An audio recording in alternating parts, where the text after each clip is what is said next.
my name is Lisa Shea, and today we're going to look at wine carboys. So wine carboys are generally large glass vessels that you can make your own wine in, and I love making my own wine. When you buy them used, often you don't really know how much they hold, and that's an important thing to figure out. So one way you can do that is by figuring out how much they weigh, because you know how much water weighs, and once you know how much the carboy itself weighs, and then how much the water plus the carboy weighs, you can subtract one from the other. So I have two scales here. One is a regular human scale, and the other one is a postal scale. And I have the postal scale because some of these carboys might be light enough that you can't sense how much they weigh with the larger scale. So we're going to start out by putting the postal scale. This also has a hold function, so that makes it easy to see what something weighs after you take it off. So we're going to put this carboy on the scale. The scale can hold up to 50 pounds. So once it's on there and we have a sense that it's probably registered, I'm going to reach under and push the hold button, and I take it off. And it says that that carboy with its basket is 9 pounds, 6.2 ounces. Alright, so now we have a starting point of what it weighs. In comparison, we have this other carboy, which is a tall vertical carboy, so since it sits more nicely, here I'll put it better in the camera.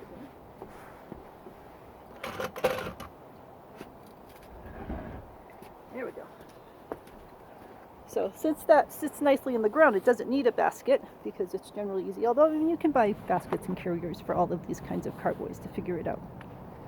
So this one already has water in it, so I'm going to hit the on button to get this started.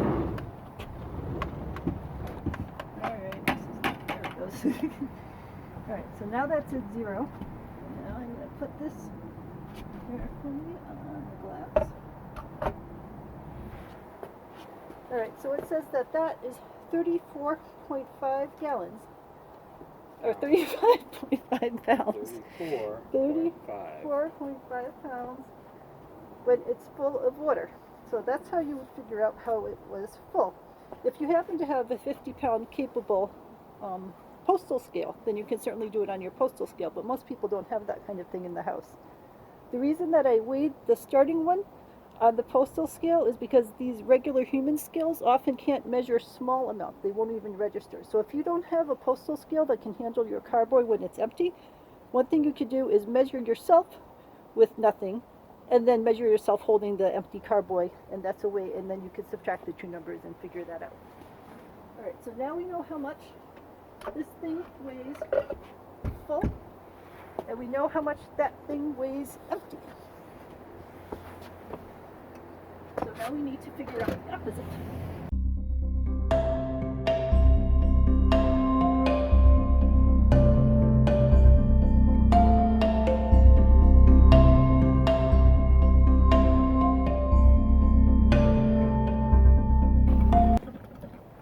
So now that we have the empty carboy on the postal scale, we can see that the empty carboy weighs 8 pounds, 14.4 ounces, and that will be the weight of it without any water in it. And since we now know the weight of it with water and the weight of it without water, we're able to easily calculate the weight of the water that was inside, and that will then tell us the volume of the water that was inside it.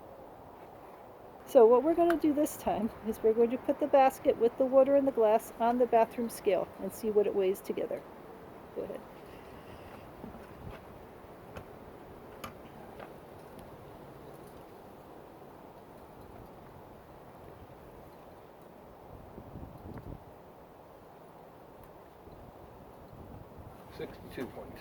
So now we know that the water plus the glass carboy plus the plastic basket weighs 62.2, and since we know what it weighs empty and we know what it weighs full, we can calculate how much the water weighs, and by that we can tell the volume of the water. So ask with any questions.